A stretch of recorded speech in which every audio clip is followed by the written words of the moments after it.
अष्टोप्रहर नामस्मरण केल्याने मनुष्याला काय लाभते व हृदयाच्या स्पंदनाला त्याचा किती लाभ होतो, नामस्मरणाचा जीवनात साधकाला अनन्य लाभ किती घेता येतो, त्यासाठी एकरूपता व एकाग्रता कशी साधली पाहिजेत याबद्दल सुंदर निरूपण देवाच्या लीळा सांगत सदर महानुभाव विचार चॅनलवर 108 कोटी नामस्मरणाचार्य महंत श्री प्रज्ञासागर बाबा महानुभाव श्री क्षेत्र खणेपूर यांचे ज्ञानपूर्वक प्रवचन परमप्रीती महानुभाव दर्शन चॅनलवर अवश्य ऐकावे व यासाठी कोणते एक करून नामस्मरणात कसे लीन व्हावे हे नक्की ऐका।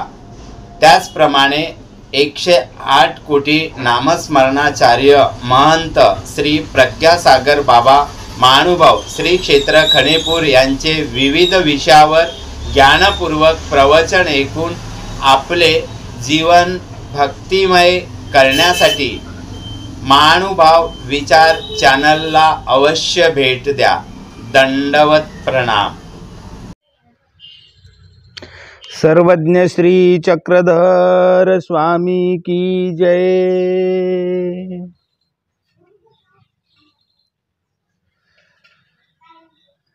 नामस्मरण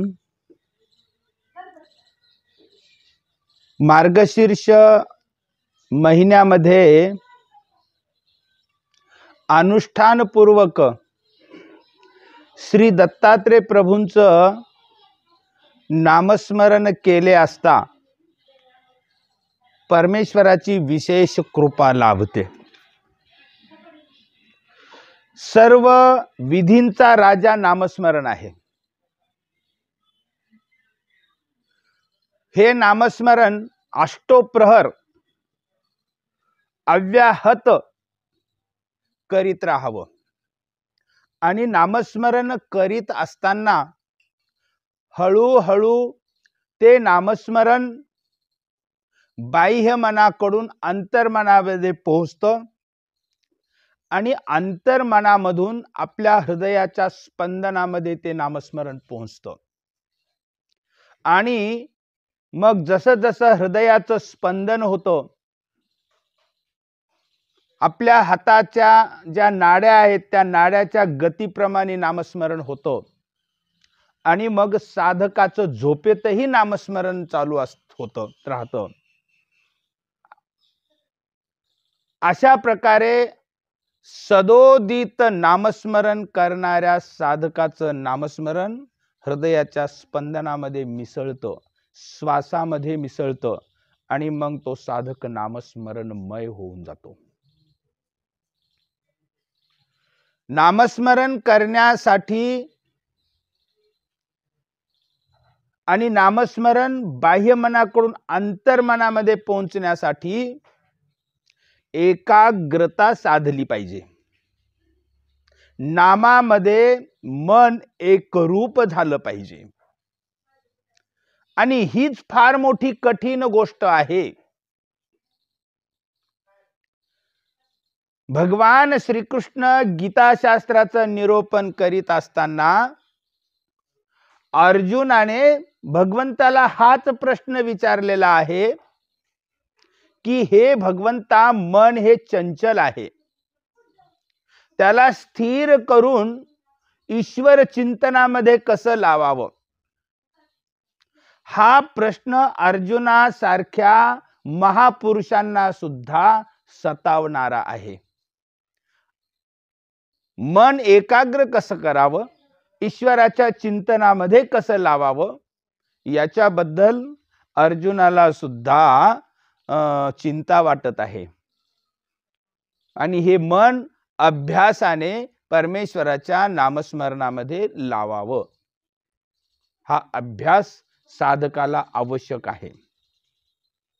मार्गशीर्ष मास सार्वत्रिक महाजप यज्ञ, या यज्ञात अनुष्ठान करताना कशा पद्धतीने नामस्मरणाची सुरुवात करावी आणि नामस्मरणात मन एकाग्र करून नामस्मरणामध्ये लीन कसं व्हावं याबद्दल काही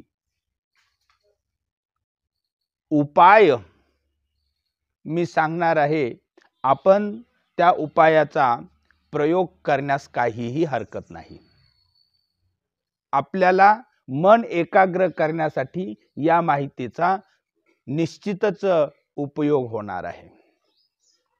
आता नामस्मरणाचा विधी कसा प्रारंभ करावा? प्रातःकाळी,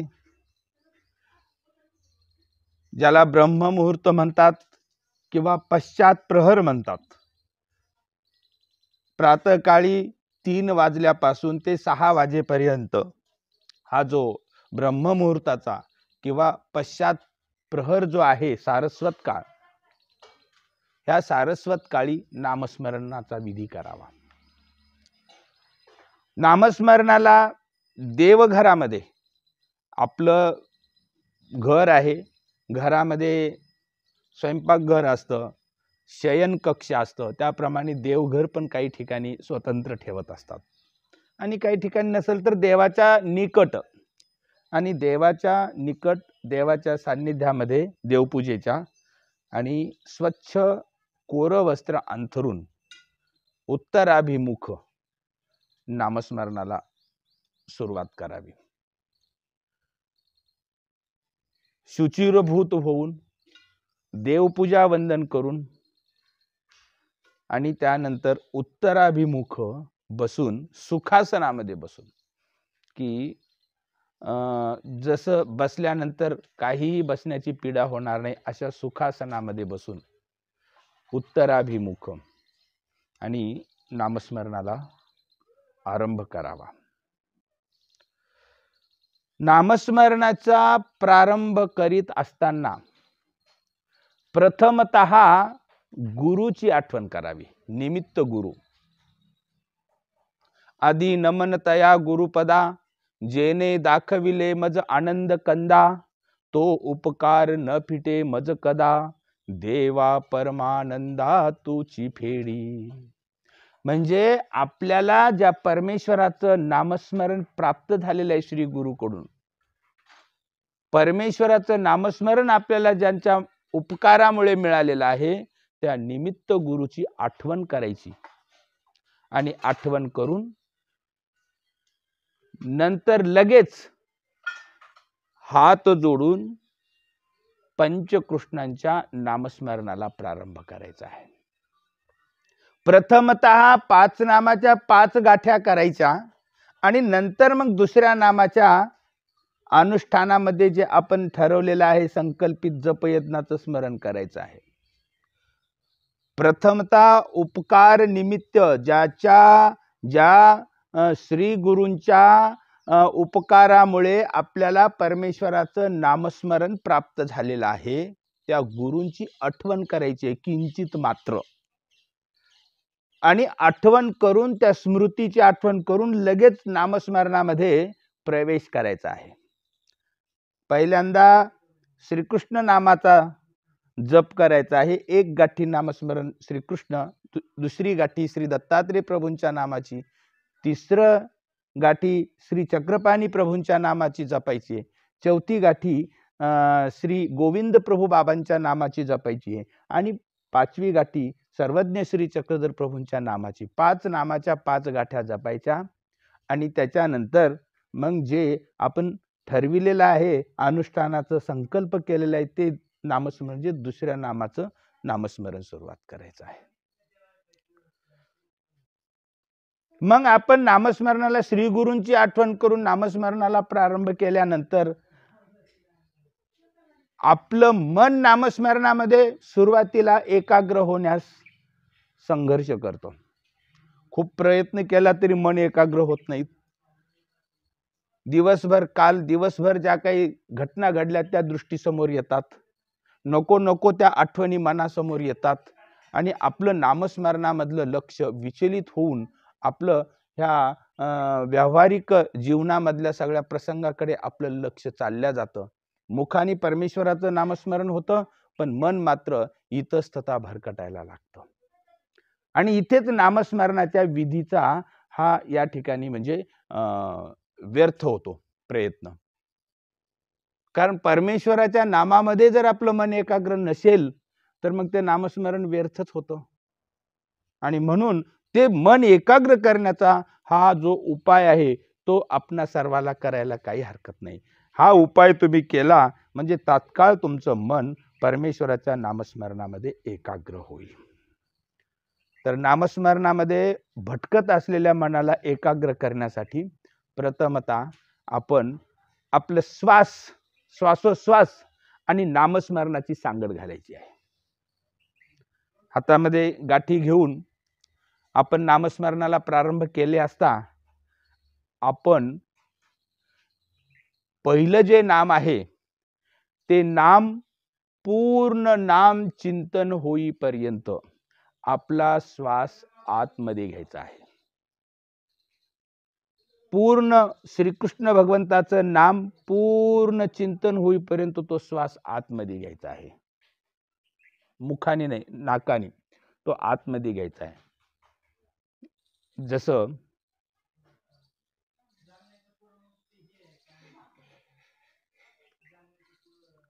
नामाचं चिंतन आरंभ होता क्षणीच तो श्वास आतमध्ये घ्यायला सुरुवात केलेली आहे मी, आणि तो श्वास आतमध्ये पूर्ण नाम चिंतन होईपर्यंत तो श्वास मी आतमध्ये छातीमध्ये भरून घेतलेला आहे.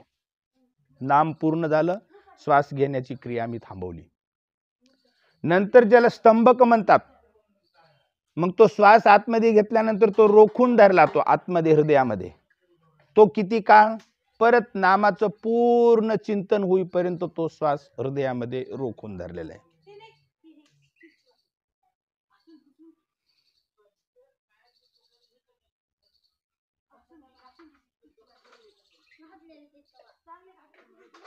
त्याप्रमाणे दुसऱ्यांदा नामाचं चिंतन होईपर्यंत तो श्वास छातीमध्ये रोखून धरलेला आहे. आता तिसऱ्यांदा पुन्हा त्याच नामाचं चिंतन सुरू करायचं आणि तो श्वास हळूहळू हळूहळू हळूहळू हळूहळू हळूहळू बाहेर सोडायचा. आणि त्याचा कालावधी किती? ते नाम पूर्णपणे मनामध्ये चिंतन होईपर्यंत.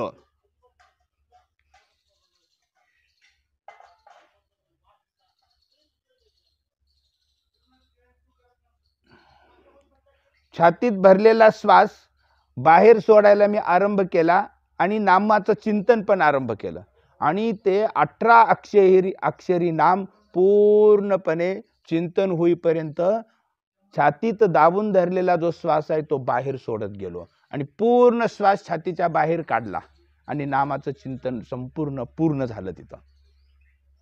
हे झाली तिसरा टप्पा. आणि त्याच्यानंतर तो बाहेर काढलेला श्वास पुन्हा बाहेरच रोखून धरला. त्याचा कालावधी किती? नाम पूर्ण होईपर्यंत.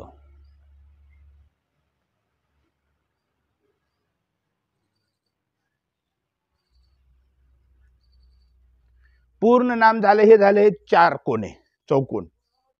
नामस्मरणाचा श्वासोश्वासाचा हा चौकोन आहे. नामाचं चिंतन श्वास आतमध्ये घेईपर्यंत एकदा नामाचं चिंतन केलं, श्वास आतमध्ये रोखून धरला, दुसऱ्यांदा पुन्हा त्याच नामाचं चिंतन केलं, आणि पुन्हा तिसऱ्यांदा नामाचं चिंतन आरंभ केल्यावर तो श्वास पुन्हा बाहेर सोडत गेलो आणि पूर्ण श्वास बाहेर टाकला. नामाचं चिंतन त्या ठिकाणी पूर्णत्वास गेलं. आणि बाहेर टाकलेला श्वास जो आहे तो श्वास बाहेरच रोखून धरला. किती वेळ? नामाचं चिंतन पूर्ण होईपर्यंत.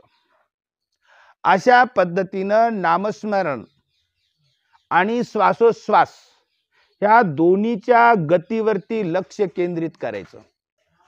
आणि हे लक्ष केंद्रित केल्यानंतर आपलं इतस्तता भरकटलेलं मन हळूहळू एकाग्र होऊन श्वासावर केंद्रित होतं, आणि श्वासावर केंद्रित झालेलं ते मन पुन्हा नामस्मरणावर केंद्रित होतं. आणि नामस्मरणावर मन एकदा केंद्रित झालं की ते वारंवार एक माळा पूर्ण होईपर्यंत आपण हा प्रयोग करायचा. आणि हा प्रयोग केल्यानंतर आणि मग नंतर आपण सहजतेनं नामस्मरणाला आरंभ करायचा. आणि नामस्मरणाला आरंभ सहजतेनं करायचा. मग श्वासाकडचं लक्ष हळूच लीळा चिंतनाकडे सोडायचं. लीळा आणि मूर्ती या चिंतनाकडे ते लक्ष केंद्रित करायचं. मग परमेश्वराच्या लीळा चिंतन करायला सुरुवात करायची. परमेश्वराच्या लीळा चिंतन करत असताना अबसेंट माइंड लीळा चिंतन करायचं. नामस्मरण आता मुखाने पुटपुट स्वगत बोलल्यासारखं केलं तरी काही हरकत नाही, परंतु नामस्मरण चालू असताना श्वासोश्वासावरचं लक्ष लीळा चिंतनाकडे न्यायचं आणि लीळा चिंतनाला आरंभ करायचा. आणि लीळा चिंतन अशा पद्धतीनं करायचं की जिथे ही परमेश्वराची लीळा घडलेली आहे तिथं आपण मनाने पोहोचायचं. आपण आपल्या घरी नाही आहोत, आपण ह्या वर्तमान काळामध्ये नाही आहोत, आपण अगदी जिथे ती परमेश्वराने लीळा केली त्या ठिकाणी पोहोचलेलो आहे. ज्या युगामध्ये परमेश्वराने लीळा केली त्या युगामध्ये पोहोचलेलो आहोत. आपण मनाने पोहोचलेलो आहोत. नामस्मरण चालू आहे आणि आपलं मन आता लीळा चिंतनामध्ये उतरलेलं आहे. मन एकाग्र होऊन उतरलेलं आहे लीळा चिंतनामध्ये. सह्याद्री पर्वत, तो पर्वत आपल्याला दिसतो आहे. त्या पर्वतावरती विशेष तळ, त्या डोंगराच्या शिखरावरती तळ आहे. तळ्याच्या काठी एक मोठा खडक आहे आणि त्या खडकाच्या बाजूला आणि सहस्रार्जुन राजा नामस्मरण करीत बसलेला आहे आणि त्याला रुंड बाहो म्हणजे त्याला हातच नाहीत आणि त्याचं नामस्मरण चाललेलं आहे. तिथे श्री दत्तात्रय प्रभू त्याच्यावरती प्रसन्न होऊन आणि त्या खडकावरती श्री दत्तात्रय प्रभू प्रगट झालेले आहेत. 2 हात आहेत, एक श्रीमुख आहे आणि 4 कुत्रे आहेत, गाय आहे आणि अशा त्या ऋषी वेशामधील श्री दत्तात्रय प्रभू त्या खडकावरती स्नान करून नुकतेच बसलेले आहेत, म्हणजे विराजमान झालेले आहेत. आपल्या जटा सुकवत आहेत आणि सगळीकडे वातावरणामध्ये आणि सुगंध पसरलेला आहे आणि सहस्रार्जुन आणि तो म्हणतो की सुगंध कशाचा येतोय आणि तो पाहतो तर समोर खडकावरती साक्षात श्री दत्तात्रय प्रभू खडकावरती विराजमान आहेत. त्याला इतका हर्ष होतो, इतका आनंद होतो, कितीतरी वर्षापासून तो श्री दत्तात्रय प्रभूंच्या दर्शनासाठी तळमळत असतो आणि आज साक्षात श्री दत्तात्रय प्रभू प्रगट झालेले पाहतो तो आणि गडबडीनं उठतो आणि देवाला दर्शन करण्यासाठी वंदन करण्यासाठी तो पुढे धावतो. पण लगेच त्याच्या लक्षात येतं की प्रथमतःच आपण दर्शन घेतो आहोत, मग रिकाम्या हाताने दर्शन कसं घ्यावं, देवाला काहीतरी अर्पण करावं आणि हा विचार मनात येता क्षणीच आणि तो विचारात पडतो आणि तात्काळ त्याला सुचतं आणि जवळच असलेले निखारे तो आपल्या रुंड बाव हातावरती घेतो, त्याच्यावरती चंदनाचे लाकडं टाकतो आणि तो धूप तो श्री दत्तात्रय प्रभूंना दाखवायला लागतो. भक्तिभावाने त्याचं हृदय एवढं तल्लीन झालेलं आहे की त्या हातावरती घेतलेला तो विस्तव आणि त्यामुळे त्याची कातडी जळायला लागते. त्या कातडीचा दुर्गंध येतो आणि श्री दत्तात्रय प्रभू दयाळू मयाळू कृपाळू कनवाळू परमेश्वर अत्यंत प्रसन्नतेने त्याच्याकडे वळून म्हणतात, अरे अरे अरे सांडून दे, टाकून दे तो विस्तव, मी तुझ्यावर प्रसन्न झालेलो आहे. परमेश्वर इतके दयाळू मयाळू कृपाळू कनवाळू आहेत की जीवाचं दुःख त्यांच्याकडून पाहवल्या जात नाही. कळवळून ते म्हणतात सहस्रार्जुनाला, विस्तव टाकून दे, मी तुझ्यावरती प्रसन्न झालेलो आहे. तुला 1000 हात होतील, पृथ्वीचं हे वलयांकित राज्य तुझंच असेल आणि तू बलवान राजा म्हणून चक्रवर्ती राजा होशील, असे 3 वर श्री दत्तात्रय प्रभू त्या सहस्रार्जुन राजाला देतात आणि तो विस्तव टाकून समोर येतो. देवासमोर हात जोडून अत्यंत नम्रतेनं भक्तिभावाने तो नतमस्तक होतो. हा प्रसंग आपल्या डोळ्यासमोरच जणू काय घडतो आहे. आपण तिथेच कुठेतरी एखाद्या झाडाच्या आडवं उभं राहून हे सर्व दृश्य पाहतो आहोत. श्री दत्तात्रय प्रभूंची ऋषी वेशातील ती श्रीमूर्ती आणि श्री दत्तात्रय प्रभूंच्या समोर नतमस्तक झालेला तो सहस्रार्जुन राजा आणि हे सर्व आपण पाहतो आहोत. आपण तिथेच उपस्थित आहोत. आपण त्या काळामध्ये गेलेलो आहोत. त्रेतायुगामधल्या त्या काळामध्ये आपण मनाने पोहोचलेलो आहोत. आपण तिथल्या त्या वातावरणाचं एक अंग बनून गेलेलो आहोत. आपण तिथेच उपस्थित आहोत. अशा पद्धतीनं हे लीळा चिंतनामध्ये रंगून जायचं आणि मुखामध्ये नामस्मरणाचं ध्वनी चाललेला आहे. नामस्मरण पूर्ण झाल्यानंतर, लीळा पूर्ण झाल्यानंतर आपण भानावर येतो, परत येतो आणि मग आपलं घर, आपलं देवघर ह्या सगळ्या वातावरणाकडे आपलं लक्ष जातं. अशा पद्धतीनं लीळा चिंतन एकामागे एक लीळा चिंतन करत जायचं. लीळा चिंतन म्हणजे चित्रपट. परमेश्वर अवतारांच्या लीळांचा हा एक चित्रपटच आहे. चित्रपटामध्ये जसं एक प्रसंग गेला की दुसरा प्रसंग उभा राहतो, दुसरा प्रसंग गेला की तिसरा प्रसंग, आणि चित्रपट मनुष्याला खिळवून ठेवतो आणि पुढे पुढे चित्रपट चालत राहतो. त्याप्रमाणे एक लीळा आठवली की दुसरी लीळा, दुसरी लीळा आठवली की तिसरी लीळा, आणि ह्या लीळांचं चिंतन करीत करीत नामस्मरण करायचं.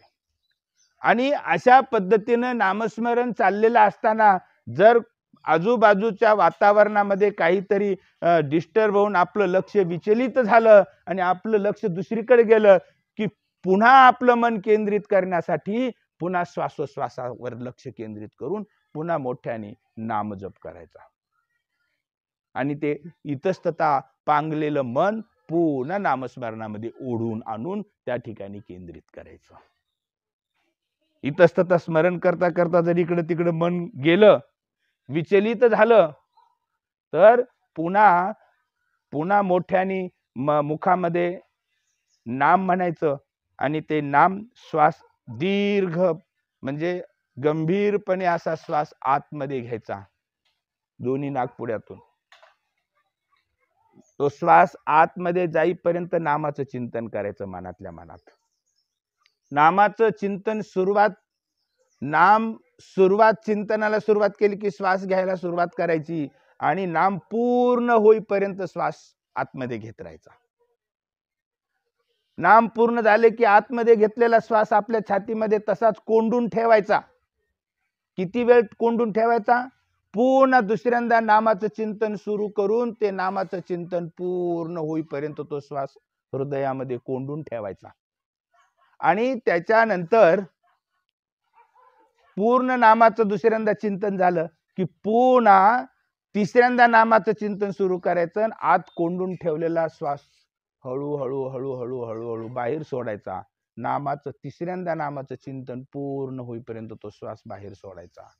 आणि पुन्हा बाहेर सोडलेला श्वास बाहेरच रोखून धरायचा. चौथ्यांदा नामाचं चिंतन पूर्ण होईपर्यंत तो श्वास पुन्हा तसंच बाहेर रोखून धरायचा.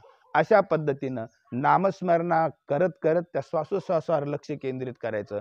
आणि असं हे पूर्ण 2, 3, 4 चौकड्या केल्या की पुन्हा मन केंद्रित होतं आणि केंद्रित झालं की नामामध्ये एकाग्र होतं आणि एकाग्र झाले की पुन्हा पुढचं नामस्मरण आपलं लीळा चिंतनाला सुरुवात करायची. अशा पद्धतीनं नामस्मरणामध्ये भरकटणारं मन एकाग्र करायचं. हा प्रयोग जर तुम्ही केला तर तुमचं इकडं तिकडं भरकटणारं मन निश्चितच नामस्मरणामध्ये एकाग्र होईल. आणि मन नामस्मरणामध्ये एकाग्र झाल्यानंतर तुम्ही त्या लीळांमध्ये एकाग्र व्हाल, एकरूप व्हाल. आणि लीळा आणि नामाशी एकरूपता झाली. लीळाचं आणि परमेश्वराच्या नामस्मरणाचा स्पर्श आपल्या मनाला आणि आपल्या हृदयाला आणि आपल्या जीवस्वरूपाला झाला की त्या नामामधील आणि त्या लीळांमधील जे अमृत आहे ते अमृत आपोआप आपल्या अंतःकरणामध्ये आपल्या मनाकडे पाझरायला लागेल आणि आपलं मन अमृताने सुगंधित होईल, परिस्पर्शाने सुवर्णांकित होईल. परमेश्वराच्या नामाचं सत्व, परमेश्वराच्या नामस्मरणाचं संपूर्ण गुणधर्म आपल्या हृदयाकडे व्हायला लागतील आणि आपल्या हृदयाला, आपल्या जीवनाला आणि आपल्या जीवस्वरूपावरती जे दोष आहेत ते दोष सुद्धा हळूहळू त्या नामस्मरणाच्या आणि त्या लीळांच्या स्पर्शामुळे ते दोष हळूहळू हळूहळू नाहीसे व्हायला लागतील. नामस्मरणाची ही किमया आपल्याला अनुभवायला यायला लागेल. सर्वज्ञ श्री चक्रधर प्रभूंनी सांगितलेलंच आहे एक दृष्टांत, भिंगुरटीचा दृष्टांत. भिंगुरटी असे येते, किटकी येते धरी आणि घरात लिंपून टाकून तिला काटार होते आणि भिंगुरटी निघून जाते पुन्हा दुसरीकडे. ती अळी जिवंतच असते, परंतु त्या भिंगुरटीच्या दंशामुळे ती अत्यंत भयभीत झालेली असते तिच्या मनामध्ये एक दहशत निर्माण झालेली असते आणि ती सतत आता भिंगुरटी मला येईल, मला खाईल, भिंगुरटी येईल, मला खाईल, मला दंश करेल, ही दहशतीमुळे ती सतत भिंगुरटीचं चिंतन करते ती आळी. आणि मग हळूहळू हळूहळू ती आळी सुद्धा भिंगुरटीच्या समान बनून जाते. तिलाही भिंगुरटीसारखे पंख फुटतात. हा दृष्टांत सांगून सर्वज्ञ श्री चक्रधर प्रभू म्हणतात, तैसे ईश्वराते चिंतित चिंतिता जीवही ईश्वरा समान होय. तर नामस्मरण, परमेश्वराचं नाम आणि परमेश्वराच्या लीळा याचं एकाग्रतेनं चिंतन घडलं असता त्या लीळांतील अमृताचा, परमेश्वराच्या लीळांतील अमृताचा आणि परमेश्वराच्या पवित्र नामाचा स्पर्श आपल्या हृदयाला आणि आपल्या मनाला होतो आणि तिकडचे सगळे गुणधर्म आपल्या जीवस्वरूपावरती प्रभाव टाकतात.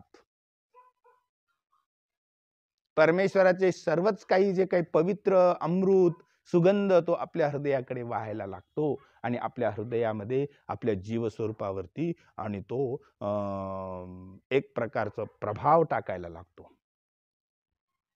व्यवहारामध्ये एखादं उदाहरण पाहायचं झालं तर विद्युत वाहक तार असते. आपण जर त्या विद्युत वाहक ताराला स्पर्श जर केला तर त्या तारामधील विद्युत प्रवाह आपण स्पर्श केला त्या बोटाच्या द्वारे तो आपल्या पूर्ण शरीरामध्ये तो प्रवाह पसरायला लागतो.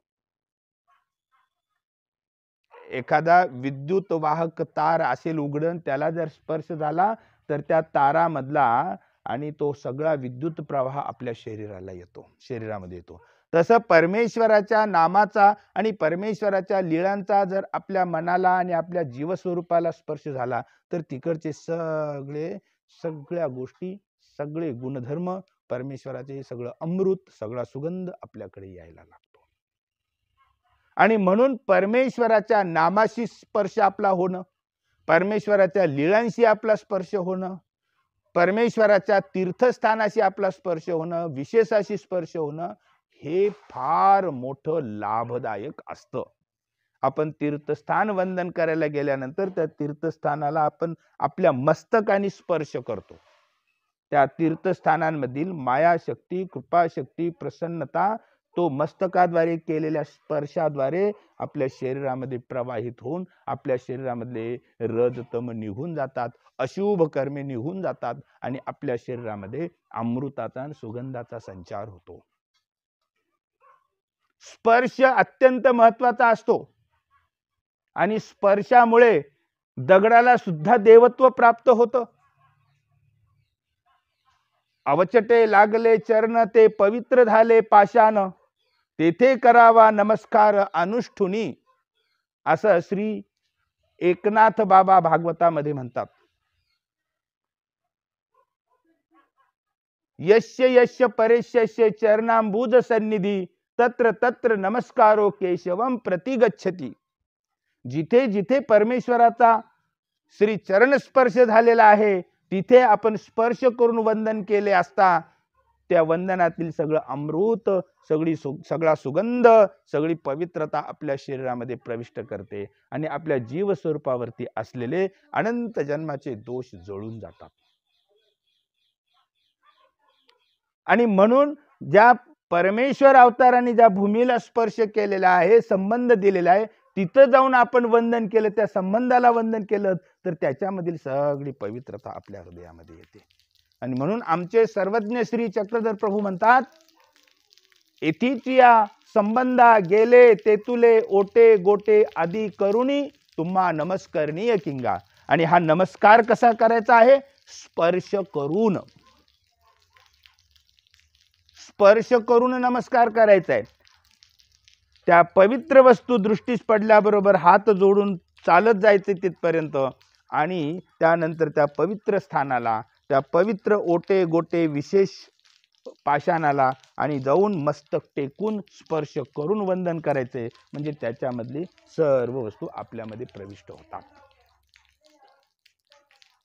आणि पवित्र वस्तूंचा स्पर्श झाल्यानंतर आपल्या ठिकाणी असलेली अपवित्रता नाहीशी होते. जसं स्थानाचं वंदन आपण मस्तक टेकून स्पर्श करून करतो, तीर्थस्थानांचं वंदन, विशेषाचं वंदन आपण स्पर्श करून मस्तक टेकून वंदन करतो, त्याचप्रमाणे नामस्मरणाचं आणि लीळांचं सुद्धा वंदन स्पर्श करूनच आपण करायला पाहिजे. आणि ते मनाला स्पर्श, जीवस्वरूपाला स्पर्श, आणि हे चिंतनाद्वारे शक्य होतं. परमेश्वराच्या ज्या ज्या वस्तू आहेत त्याला त्याला स्पर्श महत्वाचा आहे. स्पर्शाद्वारे तिथले सगळं पवित्रता आपल्या हृदयामध्ये येत असते. गुरूंना वंदन करत असताना आपण त्यांच्या मांडीवरती मस्तक टेकून वंदन करतो, आणि गुरु सुद्धा आपला हात डोक्यावर ठेवून स्पर्श करून त्याला आशीर्वाद देतात. स्पर्शामध्ये एक फार मोठं अध्यात्म आहे. हे अध्यात्म अनुभवण्याचा विषय आहे. आणि म्हणून नामाचा स्पर्श आपल्या हृदयाला झाला पाहिजे, लीळांचा स्पर्श आपल्या हृदयाला झाला पाहिजे, आपल्या जीवस्वरूपाला झाला पाहिजे. आणि हे स्पर्श होण्यासाठी आपलं मन एकाग्र करून त्या नामामध्ये, लीळेमध्ये ओतलं पाहिजे. आणि आपलं मन एकाग्र होत नाही, बंडखोरी करून इतस्तता सुसाट वेगाने धावत राहतं. म्हणून श्वासोश्वास आणि नामस्मरण याची सांगड घालून आणि हा प्रयोग करून मनाला एकाग्र करायचा आहे. परमेश्वर फुकट मिळत नाही, तो विकत घ्यावा लागतो. आणि परमेश्वराला विकत घेण्यासाठी धन द्रव्य खर्च करावा लागत नाही, तर श्वासोश्वासाचं दाम मोजून परमेश्वराला विकत घ्यावं लागतं. एक जुनं गीत मला आठवतंय. ते गीत असं आहे, नाही खर्चिली कवडी दमडी, नाही खर्चिला दाम, बाई मी विकत घेतला श्याम, बाई मी विकत घेतला श्याम. कुणी म्हणेल ही आशेल चोरी, कुणा वाटते ही आशे शिरजोरी, जन्मभरीच्या श्वासाई तुके मोजियले हरिनाम, विकत घेतला श्याम, बाई मी विकत घेतला श्याम. म्हणजे आयुष्यभर जेवढे श्वासोश्वास केलेले आहेत तेवढ्या श्वासा इतकं प्रभूचं नामस्मरण केलेलं आहे. आणि हे श्वासोश्वासाचं दाम देऊन नामस्मरण करून मी परमेश्वराला विकत घेतलेलं आहे. फार सुंदर कल्पना या गीतामध्ये केलेली आपल्याला दिसते. ते गीत या ठिकाणी अगदी तंतोतंत जुळत आहे. तर आपण हा प्रयोग करून मन एकाग्र करण्यास काहीही हरकत नाही. आपण हा प्रयत्न अवश्य करावा. सर्वज्ञ श्री चक्रधर स्वामी की जय.